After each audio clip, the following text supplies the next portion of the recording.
He organizes, huh? Look, don't listen to him, okay?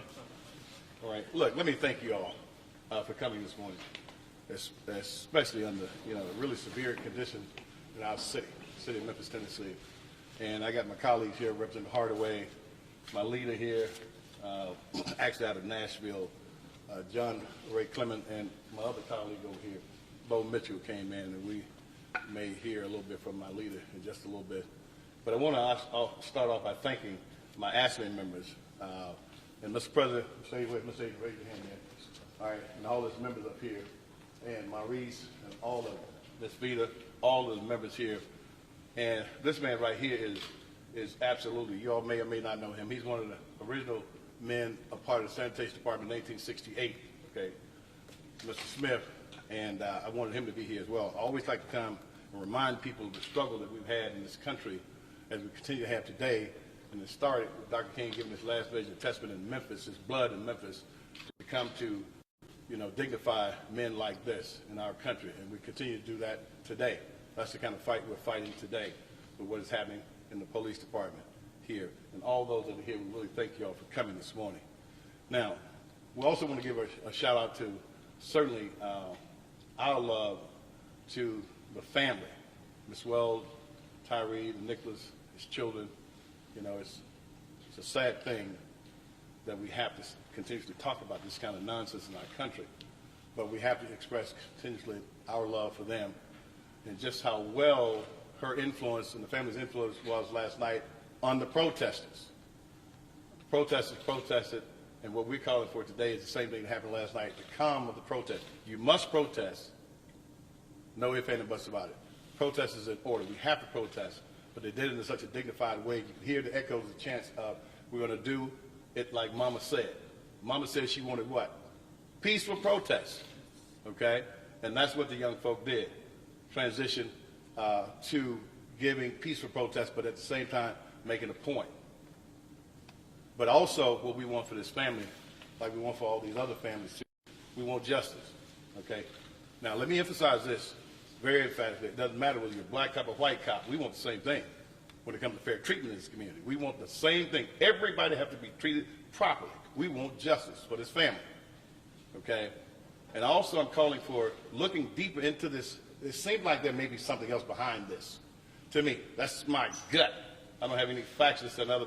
To jerk a man out of a car for no reason at all and commence to just giving him the beating of his life, it's like there's something else maybe lurking. So we ask you that, the TBI as well as our Attorney General look deeper to see if there's something else happening behind this. It doesn't make any sense to me.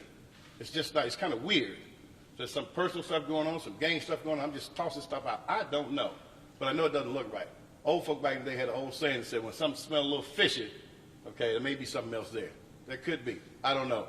But we're calling that they do look for some of these kinds of things. The family obviously has to go on.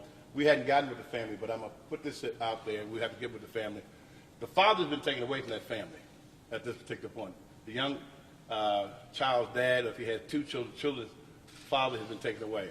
So the community needs to embrace it. We have to talk to the family to see how we might want to set something up for the child's education in the future, because we know that that baby or babies need to be educated, okay, as such as all of you all are. You wouldn't have these jobs if you didn't have a certain measure of education.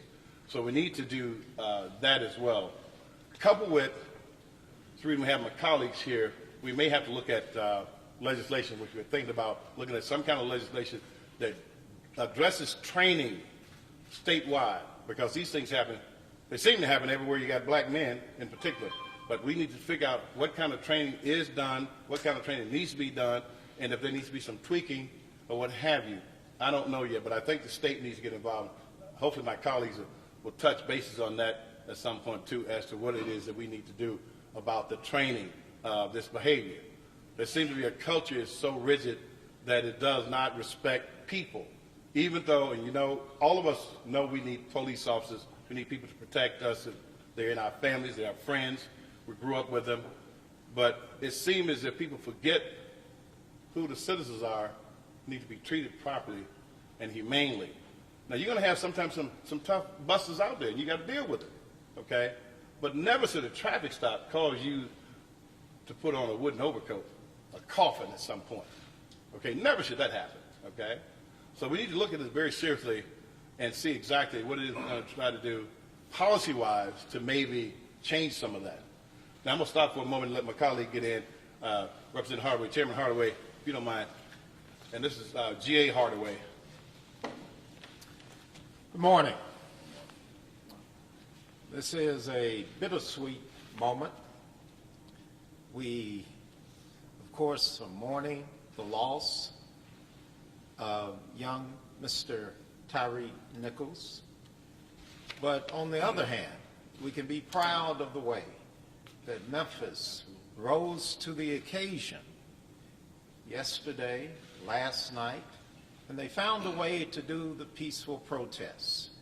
They found a way to make their feelings known, and in such a way that it makes me proud, makes all of Memphis proud, and gave leadership to the other cities, the other states, and the other countries who have their eyes on us and are looking to us for leadership in how we respond.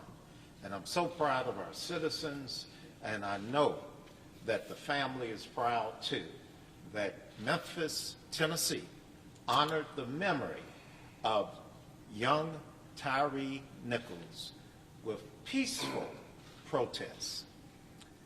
As my colleague stated, this is a confusing time because we're getting a lot of confusion out of our administration. I've held back trying to make sure I didn't contribute to any of the potential for violence in the area. But I think we've got a grip on that now. We know what we're doing, and we have enough grown folks in Memphis, Tennessee to understand the sophisticated nature of that all of this international attention has brought upon us. But we're not getting straight answers. We're not getting full answers from the administration. I don't know why. I can speculate, but I do know that if we connect these dots in any way, shape, or form, that eventually they've got to go up. It makes no sense to have an elite, supposedly elite unit on the streets, and yet we can't figure out who that unit answers to. How was a car chase initiated when the protocols for nearly every law enforcement agency in the nation demands that you go up the ranks and notify your superior that you're participating or about to participate in a car chase? And then once the notice is given, then the superior has the option of calling it off or just monitoring and going with it until either it concludes in catching the fleeing citizen or something else occurs. But we haven't heard about the chain of command. How far up did the immediate notice go of the car chase? How far up did the notice go that there had been a violent encounter and there was an individual being transported to the hospital? How far up did it go? We don't know. The only thing we got quick turnaround on, a quick response on, was 5 officers out of 9 or 10 who we know were on the scene who received administrative discipline. There's more to the story, and I think that the citizens of Memphis and Shelby County deserve to know the whole story as soon as possible. You can't have an effective law enforcement agency operating in Memphis, Tennessee, and Shelby County unless you have the trust of Memphians and Shelby Countyans. You can't get the trust of Memphians and Shelby Countyans unless you're truthful, and you can't be truthful if you're not transparent. So those are the 3 T's that we need to remember. You got to tell the truth. You got to be transparent if you want the trust of the citizens. And the only way that you're going to be an effective law enforcement agency is to have the cooperation and trust of the citizens. Now, there's one other letter that we need to speak to, and that's that R. Just a reminder to all of our citizens that we showed and led the way yesterday on how to conduct ourselves in spite of this horrendous, horrid tragedy that we're protesting. So we want to continue that. We want that R for respect. We want to respect the wishes of the family. We want to respect the memory of young Tyre Nichols. And we want to exercise our rights in a way that is responsible. So with that, I'll come back later for questions if necessary. In just a moment, I'm going to have my leader come up and talk just briefly about potential legislation. They drove in from Nashville for this particular important press conference. I think also we need to mention that there were 10 people, officers as I understand, that were present. And with there being 10 people present, I don't know how their involvement was, but we need to look into that as well.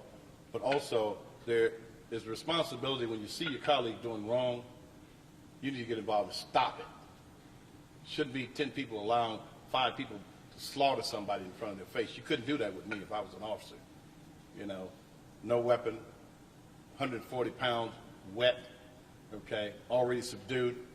So somebody should have stepped in and told them that's enough. Cuff the man and put him in the car and let that be it. Okay, you can't stand around, and that's aiding and abetting in my mind. Okay, however, I'm not saying what the circumstances were, how far they were, how close they were, but I think that needs to be looked into. Okay, because had it stopped halfway through, the young man would probably be alive. I'm sure he would be alive, and that's just not good. We can't let our colleagues go off and go renegade and do things they should and ought not do that causes extreme harm. Come back from a whipping, but you can't come back from death. Stop it. You know, broken leg is not terminal. That's not final.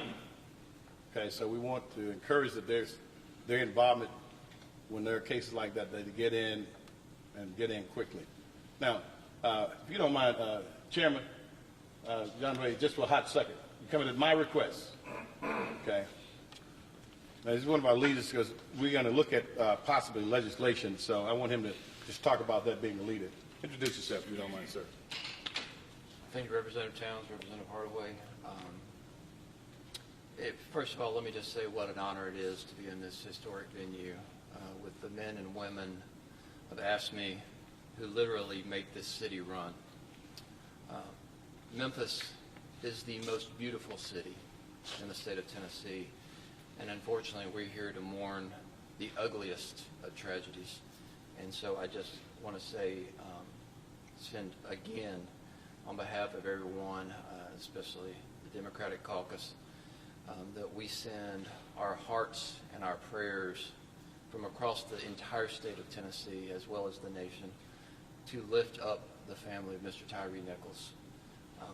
As a father of 3 young boys, I can't fathom being this young man's mother or parents in this situation. As a direct result of this, we will continue to follow the lead. Representative Hardaway, Representative Towns, other members of the Democratic Caucus from this community, and we will be introducing legislation. And first let me say, it's truly unfortunate that legislation is required, that we would need to legislate humanity in 2023. We have a long way to go to reach that mountaintop. We will continue to introduce legislative initiatives to that end. I will be assisting my colleagues in this endeavor, and so you will see, again, from Tennessee Democrats, legislation to try to prevent this type of thing from happening in the future. So some of the topics that have been discussed Again, we continue to battle and address the need for implicit bias training among police officials across the state. We have seen in the past police officers or law enforcement be terminated for calls from one department in one city only to go to another city. That needs to stop. We have many different ways that we need to evaluate to address this issue. Again, it's truly unfortunate that this is even necessary, but as always, I will be following the leadership of my colleagues here in this endeavor, and once again, Democrats will be leading the charge on these very important issues. So thank you again for allowing me to join you this morning. Thank you, Sheriff. Now, finally, I want to emphasize, we're going to open up for questions, emphasize how proud we are, police director, how quickly they investigated and analyzed the data and terminated those guys that were on the force at that time.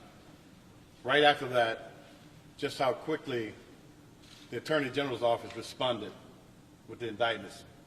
I think that has a lot to do with showing and settling the nerve and quieting the anger in this community, because it was done very quickly. Within 2 weeks, that was done. That's very important. I think Ben Crump, our good friend Ben Crump, has said that Tennessee, meaning Memphis, Tennessee at this point, is real exemplary and should be used as a model of how to respond. Unfortunately, these things will happen again. We think how to respond. Memphis is exemplary. It's a model of how they should handle this kind of infraction of a citizen's right, and that, especially ends up in murder or death. So Memphis should be held in high esteem for that, but it's our director and our leader at the AG's office. And, it's something that hopefully we can continue. But under no stretch of the imagination does that conclude the matter. We want justice for this family. No ifs, ands, and buts, no substitutes. We want justice for this family, and we want it swiftly for this family. We want justice. We want and demand justice. And as I said, it doesn't matter about the ethnicity or color, of the people that perpetrate or violate. We want justice. No substitute. We're not going to tolerate it. It's just that simple. Now, we're going to open up to see if you all have any questions. Yes, ma'am. When you talk about swift action, how soon could we see legislation here in Tennessee on the books? Well, our session just started. We just restarted, So we actually, if we're able and successful in being able to do something, you got to understand now, Democrats, we're only 24 of the 99. But we could see it actually by the conclusion of the session, which is like 3 or 4 months. We could actually see something if we're able to do and pass on both sides of the House. I hope that, our people in the General Assembly are sensitized to what's going on and will work with us. And I think that they will if it's presented in the right way. But we could actually see something in April or May. We really could. You talked about 24 out of 99 here in Tennessee. It is hard for Democrats to get legislation through. Are you concerned that with this it won't happen, or do you think because of the nature of the case, like you said, it would? Well, let me tell you what I see. This thing is so egregious. What helps us, I believe, is the footage. How can you look at that footage and not want to do something? It's there in not black and white, it's there in color, This is going around the country. I was having luncheon meeting yesterday with a guy that's out of Europe. This is all over in Europe. His wife called him and asking what is going on in Memphis. It's everywhere. The president has contacted his family, offering condolences and so forth. So you would be hard-pressed to look at this footage and see what happened to that young man, and not try to do something. If a dog in this country was beaten like that, what the hell would happen? You all know what would happen. Ask Michael Vick. If a dog is beaten like that, somebody's going to jail. Now you got a man that's dead. So that's something somebody else has to explain. I'm not saying we won't be able to do it. I think we will, because I've been able to do certain things, and I've been there long enough. We have a relationship. Hopefully we can get things done on both sides of the aisle, because this is definitely not partisan. It's not anti-police, because we do, as I say, have friends and family that we love, but it's about making sure that we do it right and making sure we take care of a man that really didn't do anything. They hadn't even validated a violation of a traffic stop from what the police director is saying. So I think we will. Next question. Any colleagues want to jump in? You can. Sure. Help us up. Come in. And as my colleague said, we'll be preparing bills, and we actually have a bill filing deadline of Tuesday. So the bills that will go forward will be filed by Tuesday. One such bill will deal with the mental health care for law enforcement officers. We want to make sure that when you're hired, that you have had a psychological evaluation and that you're suited for this job and the job is suited to you. We also want to look at establishing annual mental health evaluations so that we can do what? So that we can catch the problem before it becomes the problem of the law enforcement employee, before it becomes a problem for a citizen out in the streets. We also are contemplating whether it makes sense to have random mental health checkups. So you would come in the morning and roll call, and instead of going out on your duty, then you would go to the counselor, to the psychologist, psychiatrist, and get your checkup. So we've got that, and we've got some other things in place that we're working on, and I think that's one of the most significant. And we're also looking at the issue of whether these untrustworthy individuals, those who lie but might not receive but might not receive any firm, definable discipline, whether when those guys end up in court, whether that information needs to be divulged to the defense. So we're talking about revisiting the Brady rule. Cameron, you got anything? Okay. Next question. Can you elaborate on the importance of protesting? You talked about it's important that there's protests after situations like this. Tell us why that's important. All right, listen. This country, we know the history of this country to a large degree. All right, even though we didn't get it taught to us like we should have in high school, elementary school. Protest has changed this country.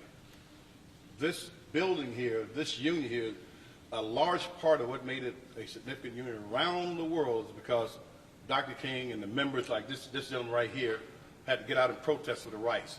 The thing about freedom and the thing about rights is that you cannot figure that once you achieve those rights, like freedom around the world, that they're going to be maintained, because there comes somebody with these old crazy ideas that try to take them away, and so you got to stand up and protest for them. That's something we should never lose in this country, the right to protest and assemble. If you do, what happens, there's a groundswell that bubbles up and erupts to something that's not really good. People always need to be able to express themselves, whether they agree with me or not. That's your constitutional right, and we need to do it. That's an expression that Americans have, and we don't need to lose it at any cost. Always exercise your right to protest. Now, sometimes things get a little rough, because the circumstances are a little rough. But under this circumstance, we are calling for, we're going to do what Mama said. Mama said she wants peace, and that's what we're going to do. We're going to give her peace. We're going to protest, but we're going to give Mama peace. She needs no more anguish. The Wells need no more anguish. Mr. Nichols' family needs no more anguish, but we want to protest. Because we don't want to, in the circumstance, people to think that this is okay. This is not okay. What has happened is not okay. Come on, sir. The City of Memphis City Council introduced 8 can't wait a couple of years ago, and they say that is part of the reason the officers were arrested so quickly, because they violated some of those 8 can't wait rules. Is that something that could be put on a broader level, from a state level, that all officers have to follow those rules so they can lose their jobs? That's a part of what I believe ought to come out of this when we introduce legislation. Okay, part of the problem with our communities is when there's something like that happens somewhere in the country, okay, there's a sandbagging. The citizens don't get the information in due time.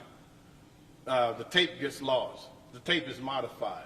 It's not, there's no transparency. When you do those kinds of things, what happens is people get into doubt, especially when there are no indictments over an extended period of time, 20 years, 40 years, 50 years. When you change it and do what we did today, what that does, that calms the nerve, that settles down the anger, that lets people figure that you're going to, we can get justice at the end of the day. People want justice. They don't want any more than that. Just fair treatment. Just justice. So these are excellent maneuvers that have taken place. And yes, it needs to be something that we could actually stretch across the state. We should. Okay, the circumstances are the same. We should. That law or that application, we made a law, that application would soothe the heartbreak, the anger, okay, the frustration. I think it's a great idea. You want to say anything, sir? No. Okay. Yes. Thank Great. you. When we look at policy, we know that policy is only as good as the personnel or the people who execute it or carry it out. So we're back to the hiring practices and the management of the personnel who you've hired. So I would say that it doesn't matter what policy we put in place if we're hiring the wrong people. If we're lowering the bar and taking individuals into law enforcement who otherwise would not wear a badge, then we've got to revisit that. These are folks who we are giving permission at their discretion to take your liberty or your life. We've got to do a better job of deciding who has that authority. So yes, we're going to revisit the policies of the department. We're going to sit down with our city councilmen, and we're going to sit down with our county commissioners and talk about policy. We're going to talk about funding, who needs to kick in more dollars so that we can hire the right kind of people. We're going to talk about that. But overall, the state has a constitutional responsibility for the safety of its citizens. So the great state of Tennessee has got to give us some money so that we can help the citizens who live here, help the citizens, the tourists who come to play here, and those who work here. And that includes making sure the guys get a raise, because police officers don't make enough money. They should be paid far more money than what they receive. You got another, sir? I just wanted to ask you all, after how this situation has been handled, do you still have confidence in Chief Davis to lead this police department? Of course, that's a loaded question, man. Okay, of course, that has nothing to do with Chief Davis. Chief Davis didn't go out and do that. These cats are 24 years old, 32. They know better. That has no reflection of Chief Davis or many of the officers that are there. She's the one who gave us swift action. She's the one who terminated that bad behavior. Has nothing to do. She just got here. What, 18 months? She's been here that long. These problems are across the country, and they're systemic throughout our forces across the state sometimes, okay? Has no reflection on her. Let that be emphatically expressed. Yes, I support the chief. Absolutely, 100%. No diversion, no backing up, no moonwalking on it. She is doing her job from what I see right now, okay? Next question. Well, Come on. I mean, Come on. we might not be completely on the same page on this. I support the chief, but I think that our scrutiny needs to go all the way up to the C-suite in City Hall. The policies, especially when you have the kind of policies that create these type of special units, are getting authorized at the top of the pyramid. So I'm going to hold and not render an opinion at this time, but everyone in the Memphis Police Department needs to be looked at, and we need that patterns of and practices reviewed by the Department of Justice. I'd love to see the Memphis Police Department do it voluntarily, but we need it. So we don't need to pay a consultant to come into the Memphis Police Department and tell them what's wrong. We need for the Department of Justice to do its job and evaluate the patterns and practices which they probably already have far too many files on the Memphis Police Department, and some aren't that old, just a few years old. But we need that in order to ensure, going back to the T's, and that's truth, transparency. We've got to have that if we're going to have trust. And I think it's going to take someone with the arm's length of the Department of Justice.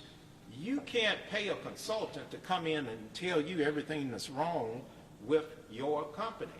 If some of that involves your failures, I just don't trust having MPD pay a consultant to come in and tell us what's wrong from top to bottom.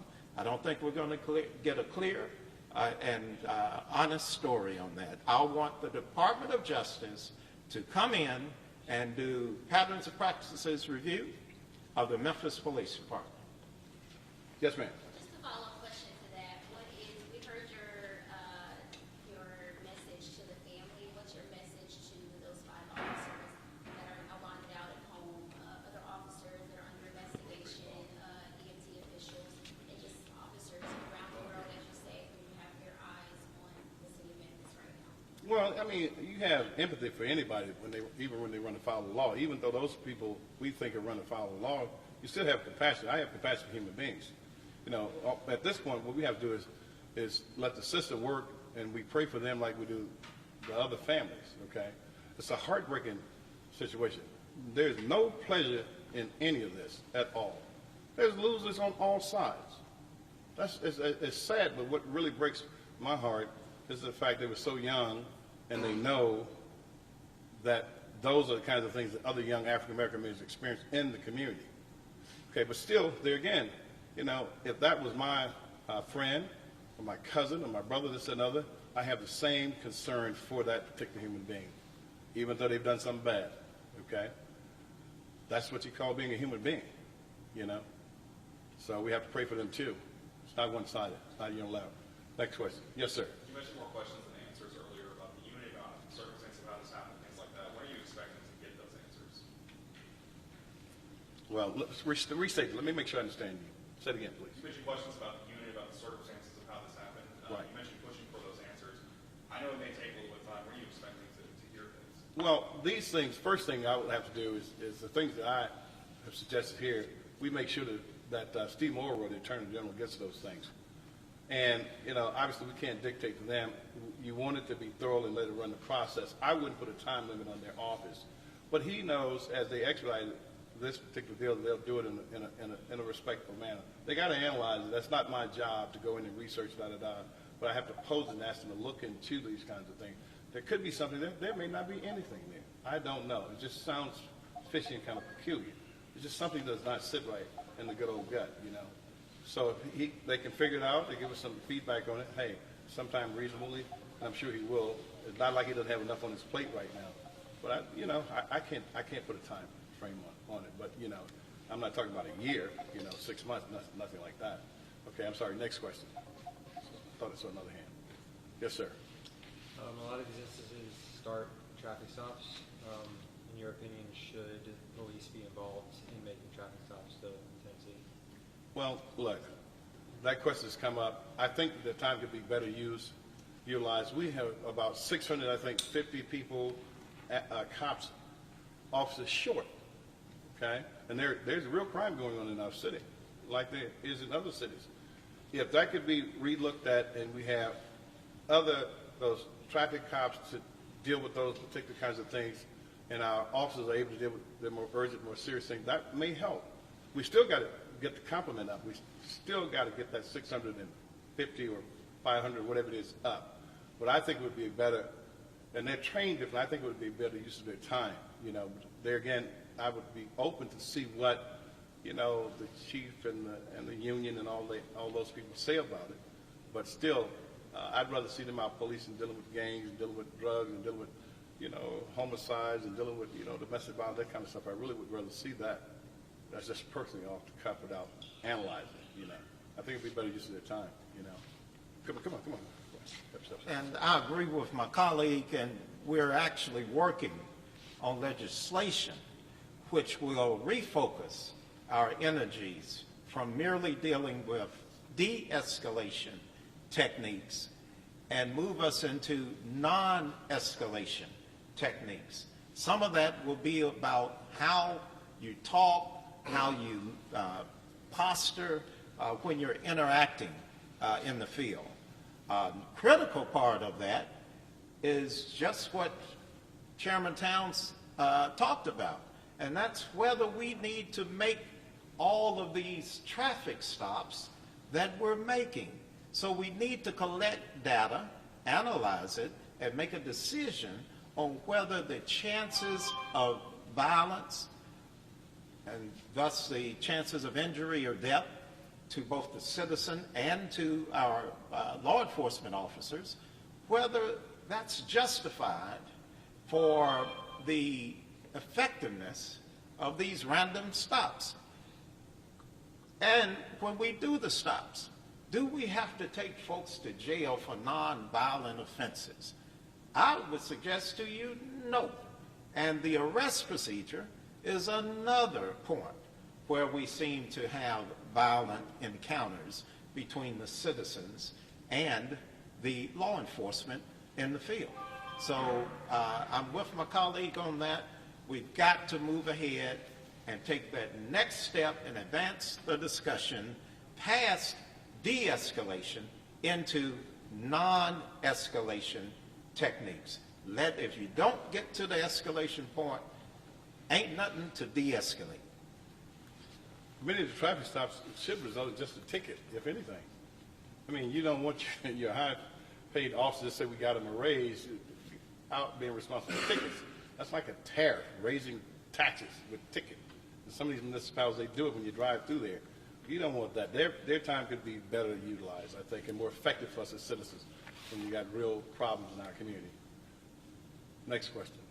We'll take two more. And I know it's a Saturday. I want you guys to like us after this over. I'm going to take the whole Saturday, you know.